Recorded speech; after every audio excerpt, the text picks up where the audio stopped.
নমস্কার বন্ধুরা, কাবেরী রান্নাঘরে সবাইকে স্বাগত। আবারও চলে এলাম নতুন একটা রেসিপি নিয়ে।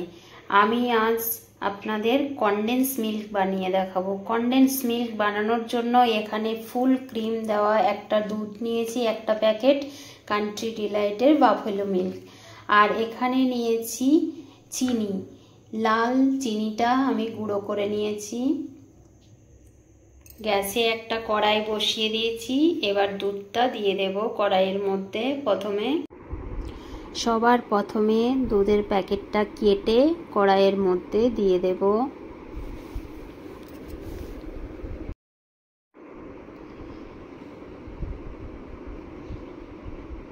এবার গ্যাসটা জ্বালিয়ে নেব।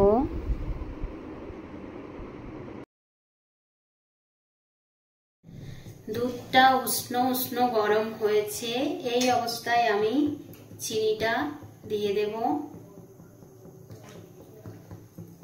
ভালো করে মিশিয়ে নেব।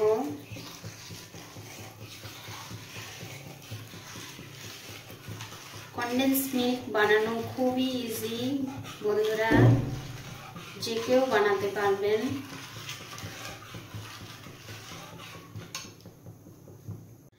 সব সময় এরকম করে নাড়াতে থাকতে হবে, ঘন হয়ে যাওয়া অবধি অপেক্ষা করতে হবে।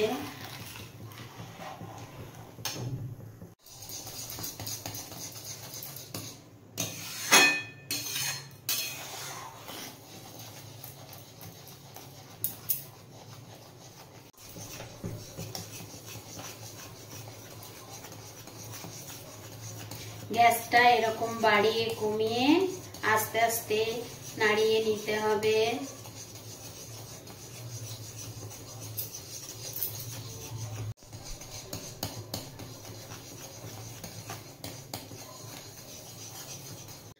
আপনারা তো বাজার থেকে সব সময় কিনে ইউজ করেন, একবার বাড়িতে বানিয়ে দেখবেন আমি যেরকম করে বানাচ্ছি।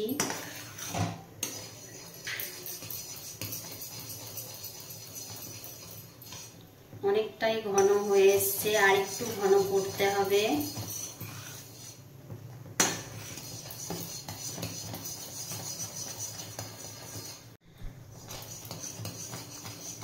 কালারটা চেঞ্জ হয়ে গেছে, ঘন হয়ে গেছে।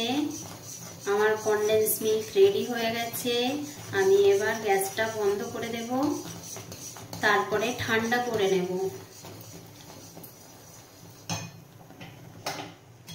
গ্যাসটা বন্ধ করেও নাড়াতে হবে একটুক্ষণ।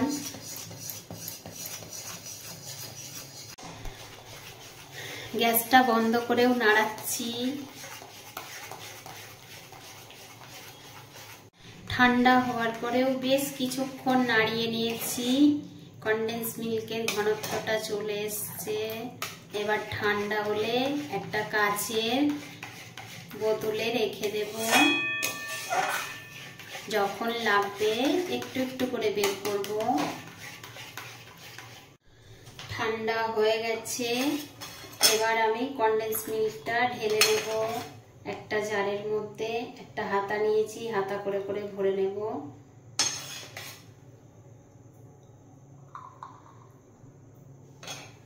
কাচের বোতলে আমি ভরে নিয়েছি। 500 দুধে কতটা কনডেন্স মিল্ক হয়েছে। প্লিজ আমার ভিডিওগুলো যদি আপনাদের ভালো লেগে থাকে তাহলে লাইক, শেয়ার, সাবস্ক্রাইব, কমেন্ট করবেন।